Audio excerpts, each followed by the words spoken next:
안녕하세요. 책 읽는 치어리더입니다. 아이를 키우는 게 참 쉽지 않죠. 저는 지금 큰아이는 9살, 그 다음에 막내는 6살인데요. 첫째 아이를 키울 때를 생각하면 굉장히 암울해요. 우울하고 지치고 힘들고 고되고 피곤하고 정말 육체적으로 정신적으로 굉장히 힘들었던 것 같아요. 아이를 키운 경험이 없다 보니까 또 아이의 일거수일투족 수발을 다 들어야 되니까 너무너무 하루하루가 지치고 힘들었는데요. 초보맘들인 여러분은 어떠신가요? 제가 초보맘일 때 선배맘이 이런 꿀팁을 줬다면 참 그래도 수월하게 그 시간을 지나가지 않았을까 이런 생각이 들었는데요.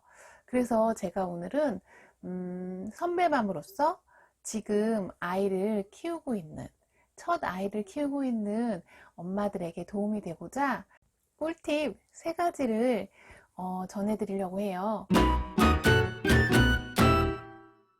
첫 번째 꿀팁은 큰 그림을 그리는 겁니다. 바로 육아의 목표 정확하게 정하기인데요. 내 아이가 어떤 사람으로 성장했으면 좋겠는지, 어떻게 자랐으면 좋겠는지를 한번 생각해 보는 거예요. 저의 경우에는 육아의 목표가 자립이었어요.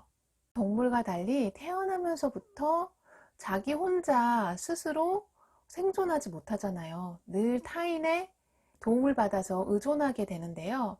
점차 한 살 한 살 먹어가고 성장하면서 아이는 혼자 걸을 수 있고 스스로 먹을 수 있고 스스로 옷을 입고 스스로 하는 일들이 점점 늘어나면서 부모로부터 독립을 하게 됩니다. 바로 주체적으로 성장하게 되는데요. 저는 이게 가장 중요하다고 생각이 들었어요. 주체적으로 성장한 사람들은 부모로부터 경제적인 독립, 그리고 신체적인 독립, 정신적인 독립까지 할 수 있습니다. 그런 사람은 자신의 의지대로 삶을 개척할 수 있고, 그리고 행복 또한 쟁취할 수 있습니다. 이렇게 큰 그림을 그려놓으면 매 순간 아이를 키울 때 결정하고 선택해야 하는 순간마다 이 큰 그림을 바탕으로 어렵지 않게 지혜롭게 결정하실 수 있습니다. 여러분의 육아의 목표는 무엇인지 한번 잘 생각해 보시고 확실하게 이번 기회에 정해 보세요. 두 번째 꿀팁은 아이의 안전 울타리를 넓게 치시는 거예요. 아이에게 yes or no를 얘기할 때 어디까지를 허용해주고 어디까지를 제한할 건지 결정하는 건데요. 그 울타리는 넓게 치셔야 합니다. 저의 경우에는 이럴 때 아이에게 안 되라고 말을 합니다. 첫 번째는 아이의 안전에 위협이 되거나 위험할 때, 두 번째는 다른 사람에게 피해를 줬을 때, 세 번째는 거짓말을 하거나 약속을 지키지 않을 때인데요.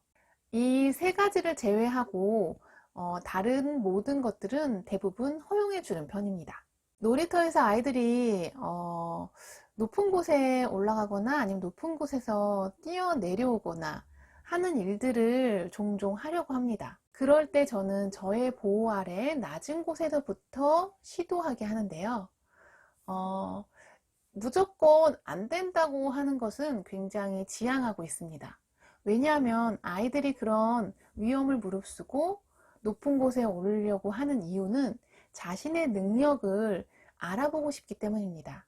자신의 능력의 한계치를 안 아이들은 자신의 한계를 점점 더 높이기 위해서 노력하게 되는데요. 자신의 능력의 한계치를 모르는 아이들은 자신의 능력을 제한당할 수밖에 없습니다. 그리고 그 위험성에 대한 공포와 두려움만 커질 뿐이죠. 어릴 때 이런 두려움과 공포를 없애지 않으면 나중에 커서는 더 큰 두려움과 공포에 맞닥뜨리게 됩니다. 그래서 저는 큰아이가 2돌이 지날 때부터는 놀이터에서 그물을 잡고 올라간다거나 그물을 잡고 옆으로 이동한다거나 하는 것들을 다 허용해 주었어요. 대신 제가 옆에서 항상 보호해 주었죠. 처음에는 무서워하던 아이도 점점 이건 별게 아니네. 이건 충분히 나도 할 수 있어. 라는 자신감을 얻고 충분히 높은 곳에도 잘 곧잘 올라가더라고요. 자신의 능력에 한계를 두지 않고 시도하고 또 시도하게 됩니다. 울타리를 넓게 치면 안 된다는 얘기를 잘 안 하게 되는데요.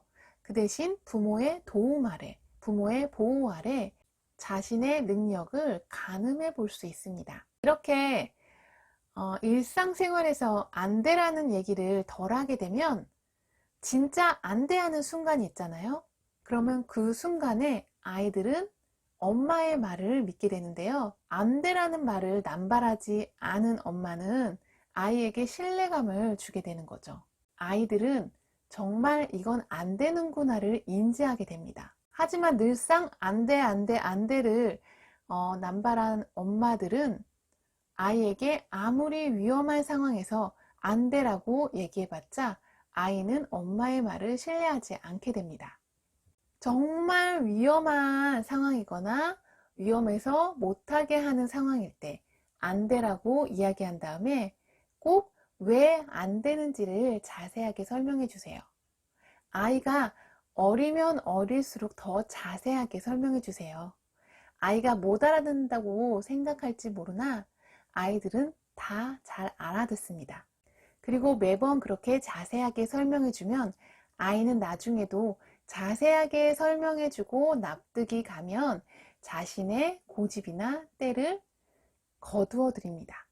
놀이터에서 놀다가 집에 들어가기 전에 엄마들은 집에 가자, 지금 집에 가야 될 시간이야 하고 바로 데리고 가려고 하잖아요. 하지만 아이는 마음의 준비를 할 시간이 필요합니다. 그래서 집에 가기 10분 전, 20분 전에 미리 아이에게 예고를 해주세요. 우리 10분 뒤에는 집에 들어갈 거야. 우리 20분 뒤에는 집에 들어갈 거야. 이렇게 말이에요. 그리고 아이의 동의를 받아내세요. 아이가 그 말에 동의를 했다면 20분 뒤, 10분 뒤에 정해진 시간에 집으로 가야 합니다. 아이가 만약에 말을 듣지 않으면 아이에게 약속의 중요성을 일깨워 주세요. 네가 엄마와의 약속을 지키지 않으면 엄마도 너와의 약속은 지키지 않을 거야. 왜냐하면 너도 약속을 중요하게 생각하지 않았으니까 하고 말해주는 거죠. 처음에는 물론 씨도 먹히지 않아요. 애는 계속 징징거리면서 더 놀고 싶다고 하지요. 하지만 이때 단호하게 말을 해야 합니다. 그리고 때를 쓰거나 고집을 피워도 절대 받아주지 말아야 돼요. 단호한 모습을 매번 보여주면 아이는 그때서야 이제 약속의 중요함도 깨닫게 되고 엄마의 말을 듣게 됩니다. 그러면 좀 더 육아가 수월해지겠지요?